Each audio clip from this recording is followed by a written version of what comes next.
about it. So mainly from this area about this stable coins. Talk a lot about that. Yeah, that's right. Oh, by the way, CICC, the partner who was backing the investment, Lawrence Xin is on the board of 财新。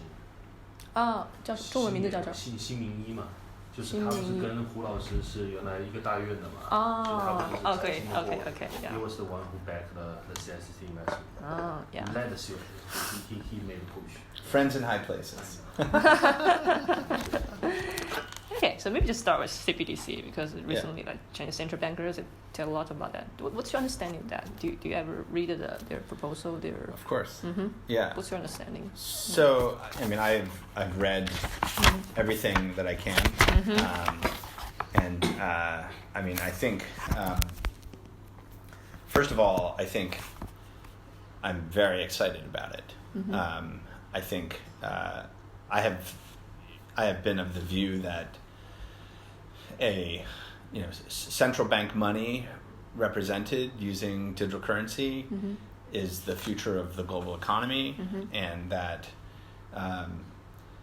that's why I started Circle 6.5 years ago, was because I believed that in the coming 10 years that traditional government issued money would become digital currency, and that it would run over the public internet and enable new forms of economic activity that were just not possible before, and it would bring more people into global trade and all these big ideas, right? So I think the technology is now making that possible. It took maybe 5 years for the technology to become really possible, and so you're now seeing both from the private sector, like Circle and Coinbase with the US dollar coin, or tech companies like Facebook with Libra, and then technologically advanced government initiatives like the People's Bank of China, CBDC project. These are all now just becoming technically possible, and I think we're now at the start of a real revolution in how the global financial system can work. And I think for China, I think it represents many significant opportunities. I think it creates a way for the central bank to have more tools for monetary supervision. It creates more tools for dealing with corruption.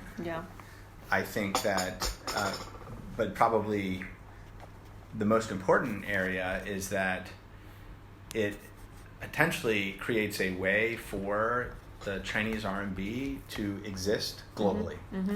And I think that's the really powerful part of digital currency, is that once you've created a digital currency, it can exist anywhere that the internet exists. And so it really represents a path for RMB to be adopted all around the world, and to allow for transactions between China and other people, other businesses, other countries, without relying on the Western banking system. And this is a huge step forward, and I think is a very positive development. But what about the current version? Because it's like China's banks now told it as DCEP, if you read the same, not CBDC, right? And it has something different from maybe the before version, like it only replaced M0. Yes, and I think now they won't give you interests on this. It's just a replace of. Do you think it's just a start? Because there's many views, because it's I think central bank in China, they're afraid that they're going too quick, they will replace the banks, right? Yeah, I mean, I think if you I participate in a lot of private forums with the leaders of central banks, because we're so involved in things like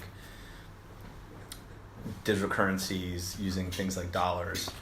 So I've had a chance to meet with a lot of central bank leaders, and I think all the central bank leaders see the potential for M0 and for having both technology companies and traditional financial institutions to have accounts with the central bank for kind of M0 digital currency. But most central banks are not interested in being the deposit-taking organization. They don't want to be, providing a interest rate product. Yeah. They want to still allow commercial banking to do what it does. That's the commercial side of banking, is to do lending, to use leverage, generate returns. So I think most central banks, including the People's Bank of China, sort of is starting with that idea. But could that change in the future? Of course. But it's a natural place to start. But even with M0, if you say this is like a cash equivalent, that's really powerful, because especially in the international transactions, if you want to have some person who's transacting internationally, to have that be, a base cash equivalent is also really powerful. Or if it's in an economic, like a trade contract, to have that be collateralized using a digital currency, or paid out and settled.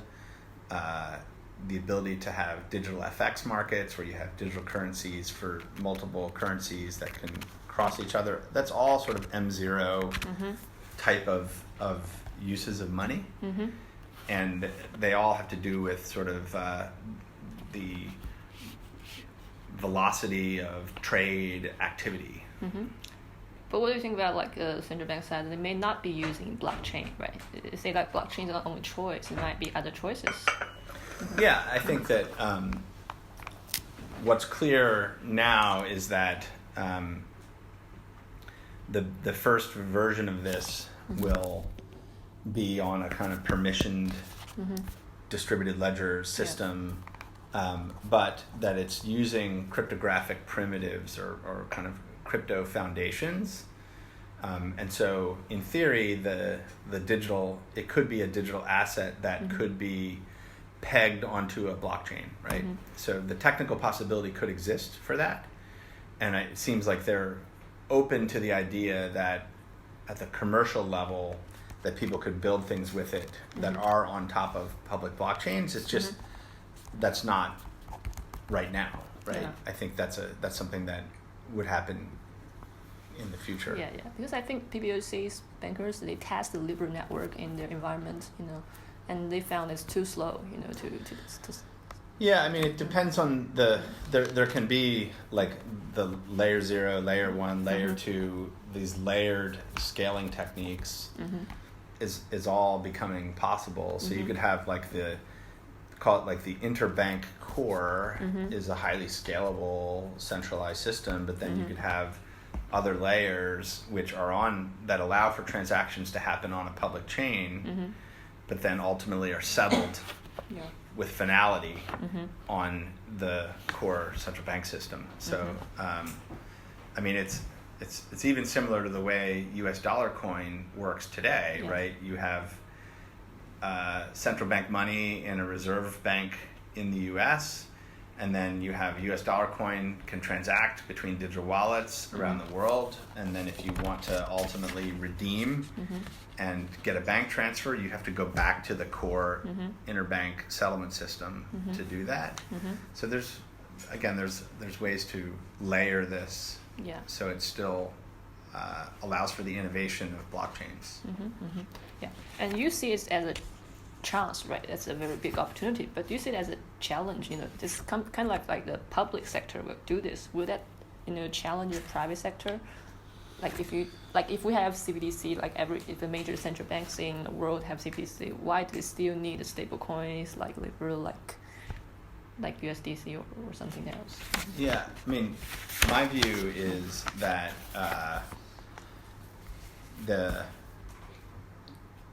state sector will ultimately need to go from their what I'll call old-fashioned electronic records to crypto-friendly electronic records.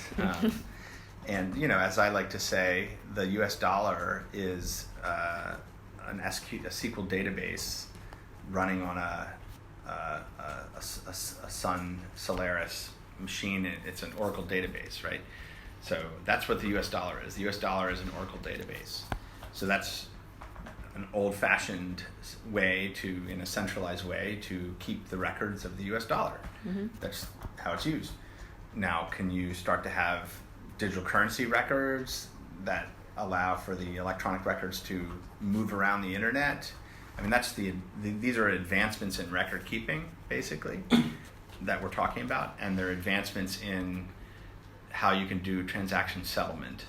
So for central banks to make infrastructure upgrades to become more truly digital, that makes sense. They should do that.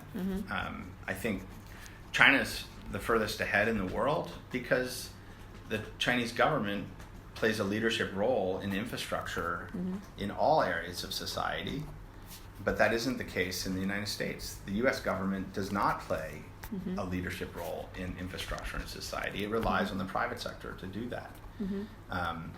And so there's an advantage for China because China can move faster and develop infrastructure at a national scale much faster than in the US. If you just rely on the private sector to do things, the private sector can innovate in certain areas, but it can't move as fast at a whole national level. I think we welcome the idea of central bank digital currency because ultimately we want to offer a broad range of crypto finance services that are built on digital currency.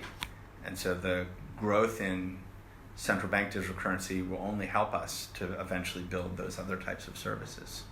Yeah. But do you still want to enter China markets? In what way?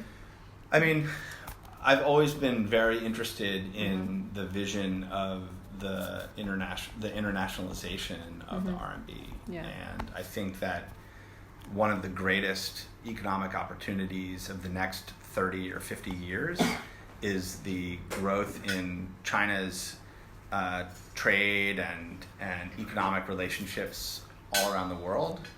And I think that providing services that help with facilitating the connection between Chinese currency and people and businesses outside of China is a very big opportunity. And that will require companies outside China and companies inside China. So we're a company outside China that would be very interested to help with those kinds of problems. But have you ever met any regulators here to talk about this? I can't talk on the record about conversations. Okay. Yeah, I mean, yeah, but you have tried, right? I think just in program, if you want to do this, any license you need, or because you have a license in the United States, you have license in United Kingdom, right? But if you want to do this in China, do you need any licenses? Well, I think that there's now the kind of experiments that are going to happen with the Chinese digital currency and blockchain technology in some specific regions like Shenzhen. And I think there'll probably be new kinds of permits, new kinds of permissions that might emerge. I think if some of these sort of regions in southern China grow as cross-border economic regions, maybe playing a larger role in the international financial markets, that there'll be a kind of area where non-Chinese companies can have a base and could work in those ways. So I think there'll be a lot of new things that become possible in the next few years. And so we're paying very close attention to that. I heard they're having collaborations with SWIFT in there to some tests to cross-border things. But I'm quite curious because like in the foreign countries, like I said, like Singapore and Canada, central banks, they have this cooperation, right? And like in Britain, the British banks, they have cooperation with Ripple. But in China, so far it looks like since the PBOC wants to do it on their own first, and then because you're talking about internationalization of RMB, but so far I didn't see any willingness from China PBOC to cooperate with other central banks in this area. Do you think this is possible in the future? Like what Singapore and Canada now do, like the Wubing and Jasper, if you pay attention to that? I mean, I think eventually, yes. I mean, eventually the kind of the central bank to central bank settlement model could move to a digital currency model that could be coordinated through the Bank of International Settlements. So I think like a kind of multiple digital currencies with a kind of cross central bank settlement model could emerge. Yeah. Yeah. Yeah. But I'm much more interested in the reality is that if you have something like a digital RMB that could, run over the internet in digital wallets, that if you created digital wallets where you could convert between a stable coin like US dollar coin and a digital RMB, that would open up really powerful uses and would be really attractive for a lot of different economic scenarios. And in that world, you don't actually have to have cooperation among the central banks. You're essentially using convertibility of digital tokens, and then the underlying settlement can happen whether it's within the Chinese central banking system or in say the U.S. dollar Federal Reserve system. You're relying on the digital currency units as the actual way to trade or exchange value.